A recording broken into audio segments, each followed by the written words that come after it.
दोस्तों, मैं हूं आपके साथ अजय और आज की स्टोरी का नाम है ब्रह्म राक्षस। दोस्तों, ये कहानी ऐसे राक्षस की है जिसे आप लोग जानते होंगे या नहीं, यह मुझे पता नहीं है।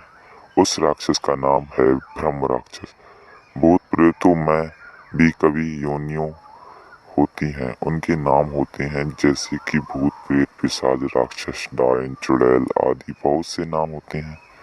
तो दोस्तों, मैं आपका समय बर्बाद ना करते हुए अपनी कहानी पर आता हूँ। हमारे गांव में एक ब्रह्म राक्षस रहते हैं जिनका नाम है नत्थी लाल। लोग उन्हें शर्मा जी कहकर बुलाते हैं। उनके घर से कुछ दूर खेत था। उस खेत पर एक बहुत बड़ा पीपल खड़ा था। वह पीपल बहुत पुराना था। कुछ समय बाद उन्होंने उस खेत पर घर बनवाने की सोची। पहले वाला घर बहुत छोटा होने की वजह से उन्होंने खेत पर घर बनवाने की सोची। उन्होंने उस पीपल को काट कर अपना घर बनवा लिया।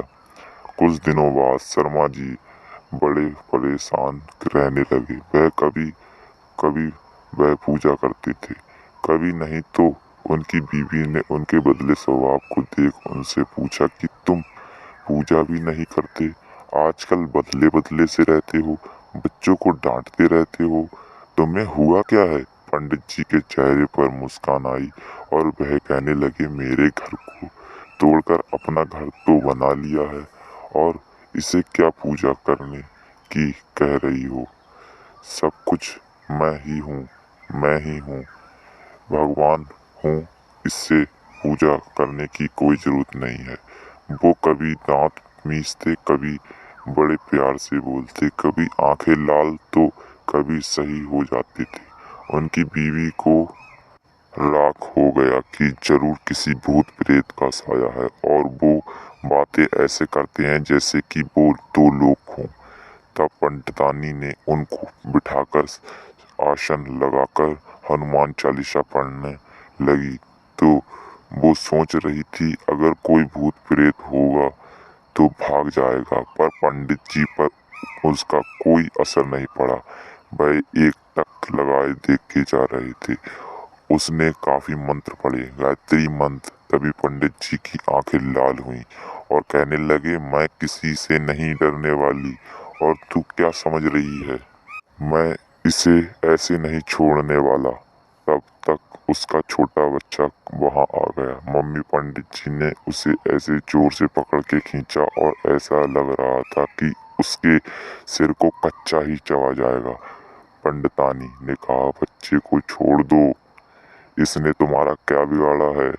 उसे छोड़ दो। पंडितानी ने विनती की, बड़े नम्र भाव से कहा कि उसे छोड़ दो। तो उसने उस बच्चे को छोड़ दिया और कहा कि मैं तुम्हारे इस भाव की वजह से इसे भी छोड़ रख रखा है, नहीं तो मैं इसे कब का मार चुका होता। उसने फिर पूछा, तुम कौन हो और मेरे पति को तुमने क्यों वश में कर रखा है? आप हमसे क्या चाहती हो? आप हो कौन?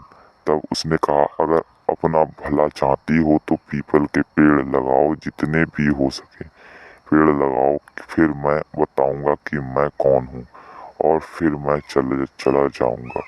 तब पंडित जी की बीवी ने 101 पेड़ पीपल के लगाए। एक दिन उसकी पत्नी ने देखा कि आज पंडित जी सुबह उठकर पूजा पाठ करके आ चुके हैं।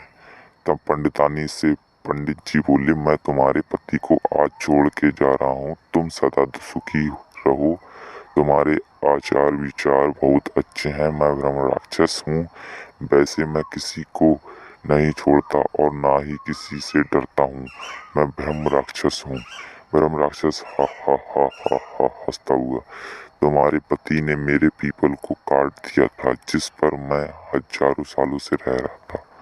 मुझे गुस्सा तो आया, पर मैं तुम्हारी पति को छोड़कर तब पंडित जी अचानक सही हो गए। तब पंडित जी की बीवी की आंखों से अश्रु निकलने पड़े।